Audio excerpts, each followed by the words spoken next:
لا أقسم بيوم القيامة ولا أقسم بالنفس اللوامة أيحسب الإنسان أن لن نجمع عظامه بلى قادرين على أن نسوي بنانه بل يريد الإنسان ليفجر أمامه يسأل أيان يوم القيامة فإذا برق البصر وخسف القمر وجمع الشمس والقمر يقول الإنسان يومئذ أين المفر كلا لا وزر إلى ربك يومئذ المستقر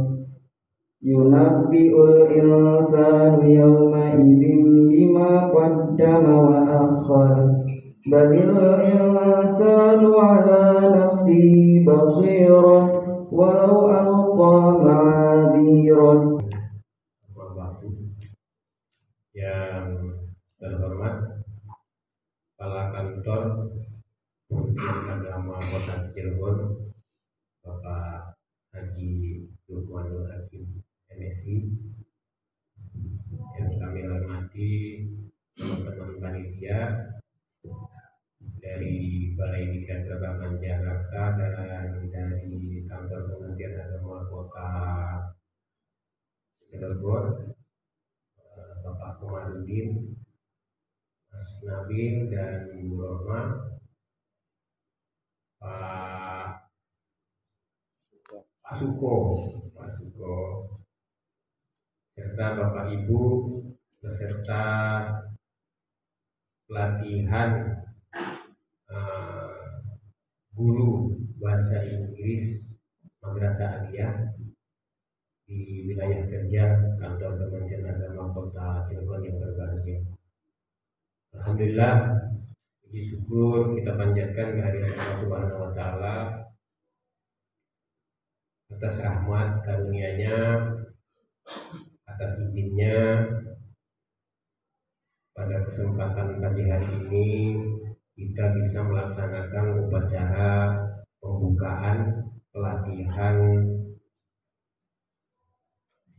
bahasa Inggris Madrasah Aliyah,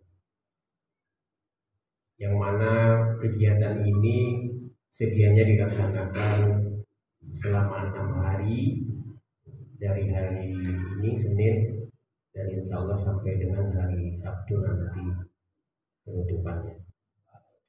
Dan mudah-mudahan kegiatan kita ini bisa berjalan dengan lancar sesuai dengan apa yang kita harapkan dan rencanakan. Dan selanjutnya salawat dan salam semoga tetap tercurah limpahkan kepada junjungan kita Nabi besar Muhammad SAW serta keluarga, sahabat dan kita sebagai umat. Baik Bapak dan Ibu sekalian, izinkan saya untuk melaporkan pada kesempatan ini mengenai kegiatan dari pelatihan guru bahasa Inggris Madrasah Aliyah. Yang pertama yaitu dasar penyelenggaraan Undang-Undang Nomor 5 Tahun 2014 tentang ASN, kemudian Peraturan Pemerintah Nomor 11 Tahun 2017 tentang Manajemen PNS, yang ketiga Peraturan Menteri Agama Nomor 10 Tahun 2018 tentang perubahan PMA Nomor 59 Tahun 2015 tentang organisasi dan tata kerja Balai Diklat Keagamaan Jakarta. Dan kegiatan pelatihan ini dibiayai oleh DIPA Balai Diklat Keagamaan Jakarta. Adapun pola dari pelaksanaan pelatihan ini yaitu dilaksanakan secara klasikal tatap muka karena memang momentumnya memungkinkan kita untuk melaksanakan secara offline, tidak seperti kegiatan-kegiatan pada tahun-tahun sebelumnya. Kita banyak kegiatan yang dilaksanakan secara online, dan alhamdulillah untuk kegiatan pelatihan di wilayah kerja ini bisa dilaksanakan secara klasikal.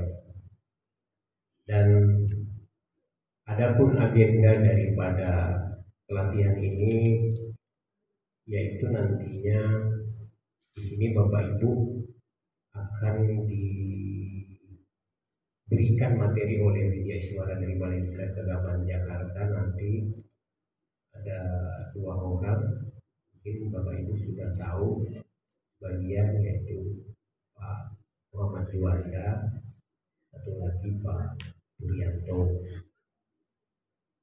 Dan dari materi-materi ini nanti ada beberapa materi yang harus nantinya Bapak Ibu bisa tersampaikan nantinya oleh Widya Suara ke Bapak di transfer ininya, seperti materi-materi pemetaan SKL, KIKD, dan indikator dari bahasa Inggris MA, kemudian materi esensial bahasa Inggris MA, model-model pembelajaran, penilaian pembelajaran, dan rancangan pelaksanaan pembelajaran. Nah, ini nantinya diharapkan dari kegiatan pelatihan ini nanti mudah-mudahan Bapak Ibu setelah mengikuti kegiatan ini diharapkan mampu untuk mengajar secara kreatif dan inovatif, sehingga dalam proses pembelajaran itu menginspirasi, memunculkan ide-ide, gagasan, dan menantang, challenging, sehingga nantinya menghasilkan output yang berkualitas. Perlu Bapak Ibu ketahui juga di era digital teknologi ini, Bapak Ibu juga kita semua sudah harus bisa memanfaatkan teknologi dengan sebaik mungkin agar tidak ketinggalan zaman. Kalau teknologi itu kita masih belum paham atau tidak mengikuti, maka nantinya yang merugi atau tidak bisa menyikapi itu, yang rugi adalah kita sendiri. Kemudian selanjutnya yaitu mengenai kepesertaan. Di sini kegiatan kita dalam pelatihan ini berjumlah 30 orang, di mana syarat-syarat daripada keikutsertaan ini yang utama itu sudah seperti yang sudah disampaikan oleh PIC, diantaranya ya kita harus mematuhi protokol kesehatan, itu yang utama, karena kegiatan itu tidak akan bisa berjalan dengan atau tidak bisa disetujui kalau kita tidak mematuhi prokes, protokol kesehatan. Itu penting untuk kita ketahui, karena tatap muka itu salah satunya harus ada persetujuan dari Satgas Covid agar bisa melaksanakan pelatihan secara tatap muka. Itu yang perlu kita ketahui. Dan adapun syarat-syarat yang lainnya, hak-hak dan kewajiban Bapak Ibu nantinya akan dijelaskan oleh Mas Nabil. Seperti Bapak Ibu mengikuti kegiatan pelatihan ini mendapatkan hak-hak seperti uang saku, terus transport, kemudian ATK, kemudian konsumsi. Pokoknya pelatihan ini sampai nanti dapat sertifikat. Pokoknya kalau pelatihan itu luar biasa. Artinya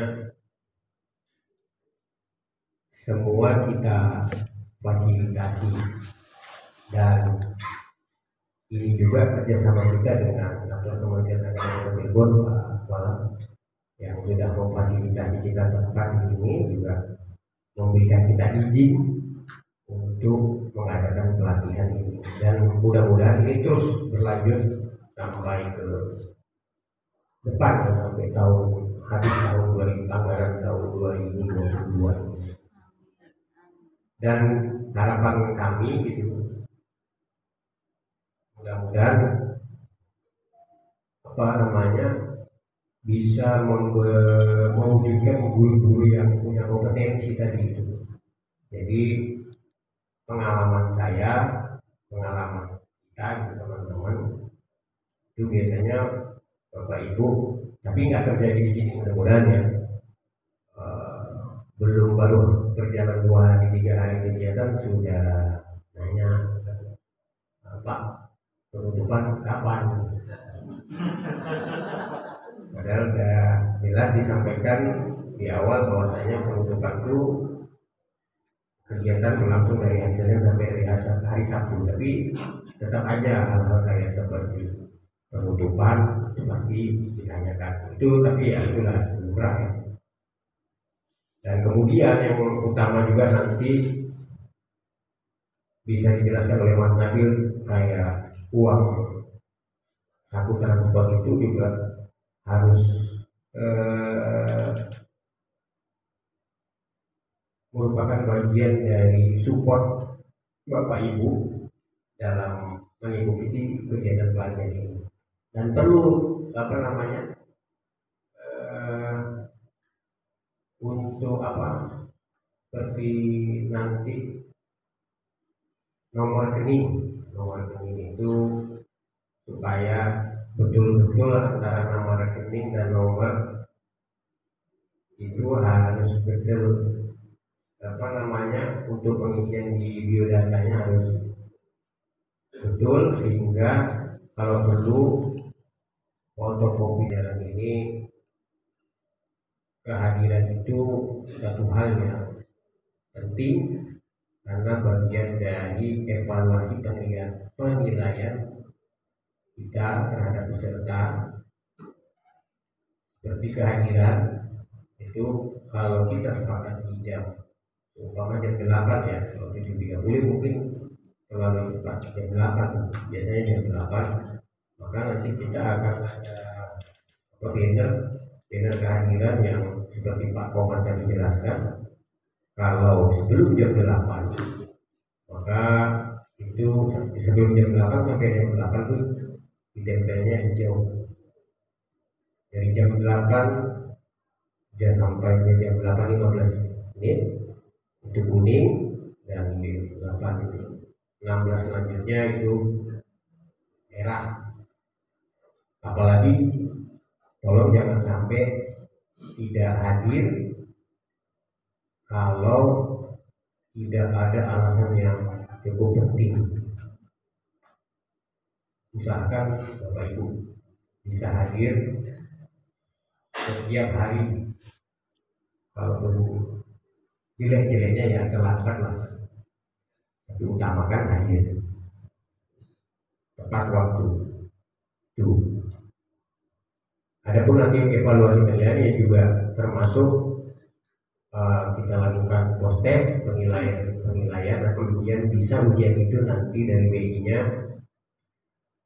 nilai produk ataupun keaktifan dari Bapak Ibu selama mengikuti pelatihan itu bisa juga dilihat, atau mungkin juga ada ujian, tergantung nanti dari pengajar seperti apa cukup dengan keaktifan dan produk-produk yang dihasilkan setelah Bapak Ibu atau hasil diskusi nanti kelompok itu sudah merupakan suatu penilaian, sehingga tidak perlu lagi untuk melaksanakan ujian post test.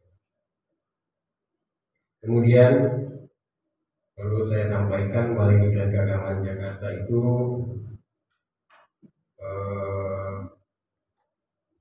punya kegiatan pelatihan itu ada 3. Yang pertama, kegiatan itu pelatihan reguler seperti di kampus. Namun demikian, karena situasi tidak memungkinkan, kemarin awal tahun kita sudah merencanakan di kampus Pak Bala. Sudah beberapa kegiatan kita rencanakan untuk melaksanakan kegiatan di kampus MSI untuk memberikan pengarahan sekaligus membuka secara resmi pelatihan guru bahasa Inggris SMA ini di wilayah kerja Balai Diklat di wilayah kerja Balai Diklat Keagamaan Jakarta. Dan atas perkenan Bapak, kami ucapkan terima kasih dan semoga Allah Subhanahu wa taala senantiasa memberkahi usaha kita dalam meningkatkan SDM di lingkungan Kementerian Agama khususnya. Jadi itu harapan kita semua.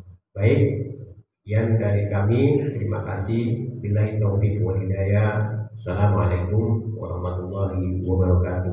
22 oleh Kepala Kantor Kementerian Agama Kota Cirebon. Kepada yang terhormat Bapak Haji Ilmanul Hakim SAG MSI disilakan. Keras, mudah-mudahan banyak rezekinya. Amin. Yang tadi tidak menjawab syarat keras, ada menyesal. Karena salam itu ada yang wajib dijawab dan ada yang tidak wajib dijawab. Yang wajib dijawab seperti tadi. Yang tidak wajib dijawab, salam di mana? Kayak dikubur. Di mana? Di kuburan. Di kuburan. Ketika sholat, assalamualaikum warahmatullahi wabarakatuh. Kalau dijawab, waalaikumsalam, berubah sholat. Kadang-kadang yang kayak gitu, saya maklum karena berbahasa Inggris. Alhamdulillahirabbil alamin, wassalatu wassalamu ala asyrofil anbiya'i wal mursalin wa ala alihi wa sahbihi ajmain. Yang saya hormati Ketua Panitia Pelaksanaan Diklat Guru Bahasa Inggris tingkat MA Kota Cirebon beserta rombongan, alhamdulillah bisa hadir Bapak Nabil, Bapak Dedi, Bapak Omar. Beliau ini adalah grupnya Balai Diklat Keagamaan Jakarta, masih muda-muda tapi sudah punya istri semua ya. Alhamdulillah, anugerah punya istri. Alhamdulillah beliau bisa bersilaturahmi dan datang ke Kementerian Agama Kota Cirebon. Beliau ini adalah teman saya ketika saya jadi pelaksana di kepegawaian. Alhamdulillah Allah takdirkan lagi bisa ketemu dan sama-sama, ada yang udah tua, ada yang masih muda. Yang saya hormati panitia lokal juga, ada panitia interlokal dan ada panitia lokal. Yang Roma sebagai pelaksana di kepegawaian yang mengurusi SDM sumber daya manusia yang ada di Kementerian Agama Kota Cirebon, sekaligus PIC Diklat di lingkungan kantor Kementerian Agama Kota Cirebon. Seluruh diklat sebelum Bapak Ibu dipanggil itu dilaporkan dulu melalui Diklat, seperti Bapak Ibu ketika mau mendapatkan sertifikasi itu diupload dulu. Jadi sekarang sudah zaman digital, segala sesuatu yang didahulukan adalah digitalisasi. Yang saya hormati Bapak-bapak, Ibu-ibu guru bahasa Inggris tingkat MA Kota Cirebon yang dalam hal ini diundang. Pertama, Syukur alhamdulillah dan terima kasih kita panjat kepada Yang Maha Kuasa bahwa Allah Subhanahu wa taala masih memberikan kenikmatan kepada kita, nikmat sehat walafiat. Dengan nikmat sehat walafiat, bapak-bapak, ibu-ibu bisa mengikuti kegiatan pada hari ini yang akan dilaksanakan sampai dengan hari Sabtu insya Allah. Ini merupakan adalah guru-guru bahasa Inggris, guru-guru yang paling soleh dan soleha. Amin.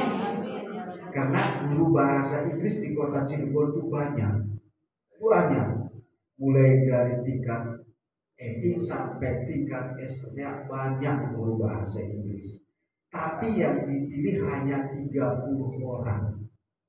Seperti halnya warga kota Cirebon itu 457 juta, tapi yang hanya daftar haji beberapa orang saja. Itu berarti kan yang mendapatkan hidayah. Ada orang yang kaya tapi belum berangkat haji, apalagi daftar. Itu kan belum mendapatkan hidayah. Mudah-mudahan mendapatkan hidayah. Termasuk Bapak Ibu juga semuanya.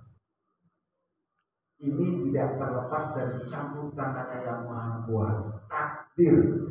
Maka kesempatan yang baik ini perlu disyukuri. Ada beberapa yang karena belum takdirnya kita panggil juga ya susah kalau belum takdir. Karena inilah Bapak Ibu yang sejumlahnya 30, sudah pas 30. Ini adalah orang-orang pilihan, orang-orang yang mudah-mudahan mendapatkan kelebihan dari Yang Maha Kuasa. Bersyukur juga bahwa kita masih diberikan kesehatan. Banyak saudara-saudara kita yang sakit di rumah sakit. Mudah-mudahan kita selalu diberikan kesehatan, kekuatan kita, keluarga kita, dan tetangga kita. Allah jauhkan dari segala mara bahaya. Amin. Bapak Ibu yang saya hormati, salawat serta salam senantiasa kita limpahkan kepada junjungan kita Nabi Muhammad Sallallahu Alaihi Wasallam. Mudah-mudahan kita selalu istiqomah melaksanakan ajarannya dan kita kelak di yaumil kiamat nanti diakui sebagai umatnya. Amin. Bapak Ibu yang saya hormati, ini Pak Ketua Panitia, saya tidak tahu semuanya pesertanya adalah guru bahasa Inggris. Karena situasi dan kondisi Kementerian Agama itu sangat luar biasa. Ada guru bahasa Inggris ataupun ya khusus yang guru bahasa Inggris tapi ijazahnya bahasa Indonesia. Ada guru bahasa Inggris yang ijazahnya PAI. Ada macam-macam lah. Tapi kehebatannya orang Kementerian Agama itu serba mampu, serba bisa. Banyak bendahara itu lulusan S1, SAG, tapi alhamdulillah ngabisin uang tuh bisa. Hebatnya di situlah orang Kementerian Agama. Maka kita bersyukur sebagai orang Kementerian Agama, sebagai bagian daripada orang Kementerian Agama. Mudah-mudahan yang hadir ini ya ijazahnya S1 bahasa Inggris dan sertifikasinya mengajarnya pun bahasa Inggris. Walaupun S1-nya bukan bahasa Inggris tidak diboleh pulangkan, tetap sebagai peserta. Iklan, jangan deg-degan, insya Allah ya walaupun ijazahnya bukan S1 bahasa Inggris, karena bukan hanya di kota Cirebon saja. Persoalan nasional bahwa terkaitan belum liniernya tenaga pendidik dan pendidikan di Indonesia, karena punya yayasan, karena saudaranya lulusan S1 PAI rata-rata mampu memberikan pembelajaran bahasa Arab, bahasa Inggris atau bahasa Indonesia, lama-lama dipanggillah sertifikasi, mendapatkan sertifikasi bahasa Arab, bahasa Indonesia dan bahasa-bahasa lainnya. Kadang-kadang ya yang terpenting kita sudah mendapatkan dan terbukti sebagai guru sertifikasi atau guru profesional gitu ya. Jadi ya jangan, dan insya Allah akan dan tidak menjadi masalah selama sertifikasinya dibayar. Bapak Ibu yang saya hormati, pertama juga syukur alhamdulillah Balai Berita Keagamaan Jakarta selalu memberikan kuota terhadap Kementerian Agama Kota Cirebon untuk memberikan dan mencerdaskan karyawan-karyawan yang ada di Kementerian Agama Cirebon. Kemarin juga saya ngomong Pak Kepala Balai, kalau bisa ya setiap minggu juga saya siap kok ada diklat ya, saya siap setelah kita bahasa Inggris angkatan 1, kalau ada angka 1 berarti ada angka 2 gitu. Tapi kalau hanya angka tidak ada angkatan berarti sudah terakhir. Ini bagi teman-teman guru bahasa Inggris yang belum kepanggil, mudah-mudahan dipanggil. Amin ya rabbal alamin. Karena ada angkatan 1, nanti ada angkatan 2, ada angkatan 3. Terus berdoa agar Kementerian Agama Kota Cirebon dikasih kuota. Dan saya juga meminta kepada seluruh karyawan-karyawati guru bahasa Inggris agar selalu yang minimal sehari semalam berdoa agar kondisi dan situasi negara ini, terutama wabah COVID-19 ya, yang sekarang katanya datang ibunya Omikron, mudah-mudahan hilang dari Kota Cirebon, Provinsi Banten dan Indonesia. Amin. Kalau Omikron hilang, mudah-mudahan minyak pun tidak menghilang. Karena ini kerepotan antri di Indomaret, antri minyak sayur. Kalau kembali lagi ke melentik ya, orang Cirebon tanahnya sudah pada dikeluarin buat pabrik gitu kan. Ada kelapanya mahal. Bapak Ibu yang saya hormati, Kementerian Agama berdasarkan program prioritasnya ada 6 prioritas Kementerian Agama. Yang pertama adalah digitalisasi. Semua layanan di Kementerian Agama memakai digitalisasi melalui komputerisasi, melalui aplikasi dan melalui serba aplikasi. Seperti yang disampaikan oleh Ketua Panitia tadi, serba aplikasi. Karena itu merupakan salah satu program prioritas Kementerian Agama. Seluruh pelayanan di Kementerian Agama sudah merambah ke aplikasi. Pendaftaran pencatatan pernikah sudah melalui aplikasi. Pendaftaran haji juga sudah melalui aplikasi online. Orang Cilegon yang ada di Lampung, yang ada di Sumatera, yang ada di Palembang, ketika mau mendaftar haji cukup melalui Android yang kita miliki. Tidak perlu datang ke Kementerian Agama. Bagaimana Pak bayarnya? Bisa ditransfer, fotonya bisa melalui Android. Jadi sekarang sudah serba canggih.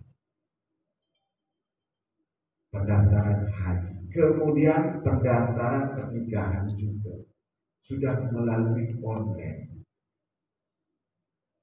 Kalau mau melaksanakan dan pendaftaran pernikahan, warga Kota Cilegon yang ada di mana saja boleh melalui online dan aplikasi.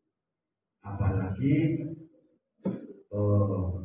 pemerintah juga memberikan fasilitas yang sangat luar biasa terhadap KUA revitalisasi. Setiap kabupaten kota, dan alhamdulillah di Kota Cilegon ada satu KUA yang ditunjuk sebagai KUA revitalisasi. Itu digitalisasi.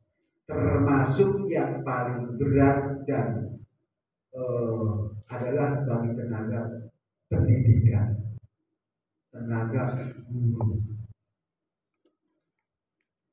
Ini harus memahami, harus selalu berinovasi sebagaimana tujuan daripada dilaksanakannya diklat bahasa Inggris.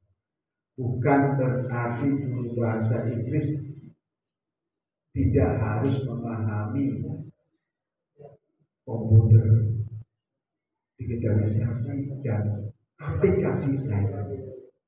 Melalui aplikasi, bagaimana kita sebagai guru bahasa Inggris memberikan pengetahuan dan pembelajaran terhadap siswanya itu melalui aplikasi. Siapa yang nyangka, siapa yang menduga COVID-19 lewat ke negeri Indonesia, ke Cilegon. Berapa tahun pembelajaran tidak maksimal? 2 tahun. Hampir 3 tahun. lebih. Iya. Masuk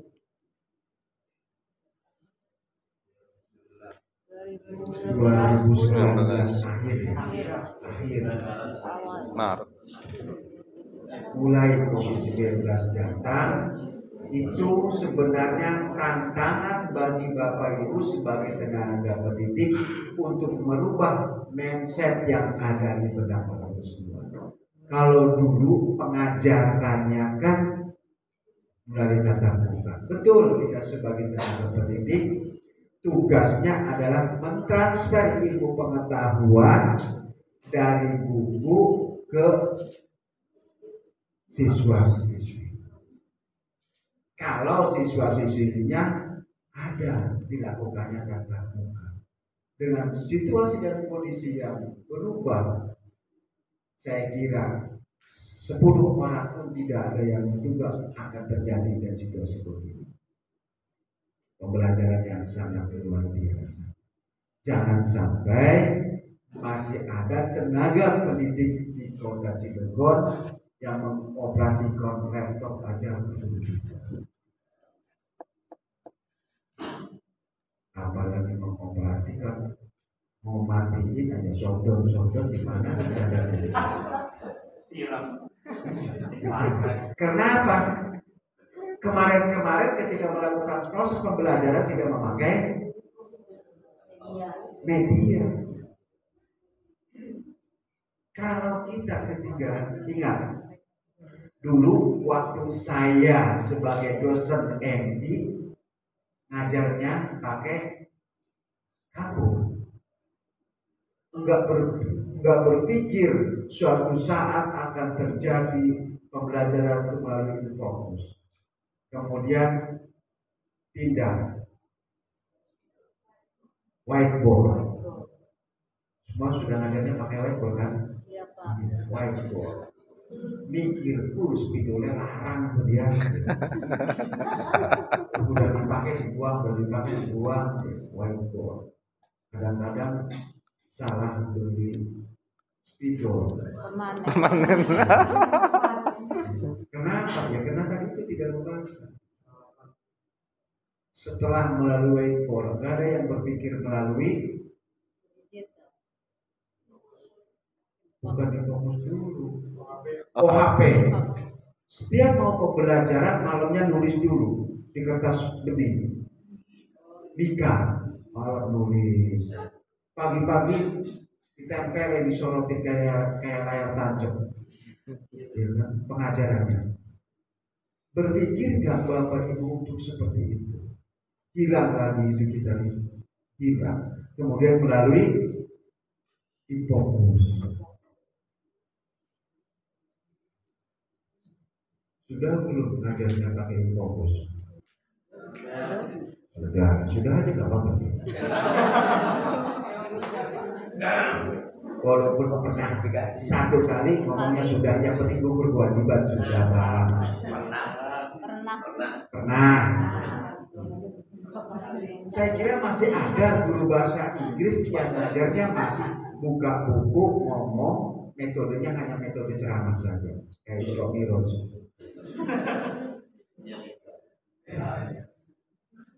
Proses pengalihan pengetahuan dari buku ke anak itu lambat. Kita sebagai tenaga pendidik, bagaimana caranya berusaha agar ilmu pengetahuan yang kita sampaikan terhadap siswa itu cepat. Kalau dulu kan satu buku 1 tahun ya, satu buku 1 tahun. Bagaimana caranya sekarang satu buku itu hanya 1 kali pertemuan, ataupun ya minimal 1 semester. 1 semester minimal begitu. Karena bagaimana terus berusaha. Kenapa? Antusias anak-anak sekarang untuk membaca buku itu mulai berkurang, termasuk gurunya. Kecuali mau ajar, itu mulai berkurang. Terus kita berinovasi. Sekarang beralih melalui dengan adanya situasi dan kondisi COVID-19, proses pembelajaran melalui daring dan lain sebagainya, melalui Google Meet. Mulai perubahan dari situ, perubahan akhlak, perubahan perilaku, perubahan segala sesuatu, perubahan melalui ada sesuatu yang ditinggalkan, akhlak. Terlepas benar atau tidak, proses pembelajaran melalui yang kita pegang ini, anak-anak kadang-kadang atasnya pakai baju putih, bawahnya pakai celana.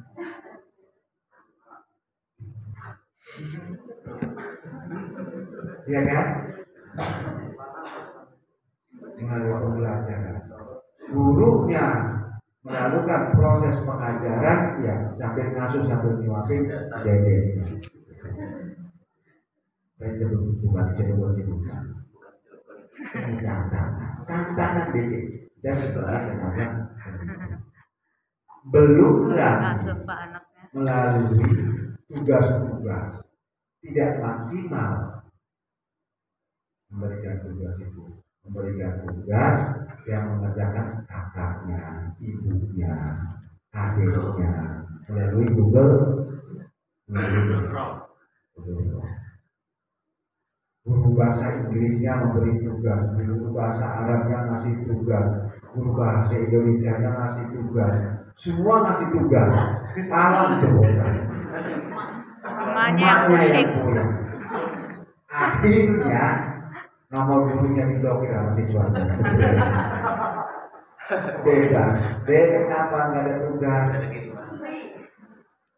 Lagi nggak ada apa? Padahal mah nomor WA-nya diblokir sama gurunya, bebas. Inilah tantangan bagi kita semua, digitalisasi itu. Kemungkinan besar karena pendidikan adalah individu, bisa saja tenaga pendidiknya Bapak Ibu ngajarnya itu di rumah, anak-anaknya di rumah masing-masing. Jadi ngajarnya cukup melalui Zoom. Jadi Kalau kita ketinggalan, lambat laun Bapak Ibu yang tidak mengikuti inovasi, urusan bahasa Inggris itu akan terkikis dengan sendirinya.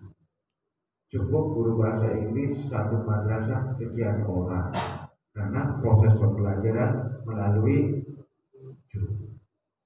Seperti sekarang dengan adanya kurikulum apa yang terbaru? Prototype. IPS dengan IPS dengan apa itu? Disambung. Bagaimana nasib guru IPS yang sudah mendapatkan sertifikasi? Kalau jam mengajarnya kurang dari 24 jam, maka tidak berhak mendapatkan sertifikasi. Kalau tidak mendapatkan sertifikasi, ya cicilan motor terhambur. Itu tantangan bagi kita sebagai guru. Kemudian banyak juga faktor-faktor yang lain. Pertama, digitalisasi. Kita sebagai guru harus terus belajar karena kalau tidak menguasai digital tidak akan tertarik. Polisi sekarang dulu di simpang di perempatan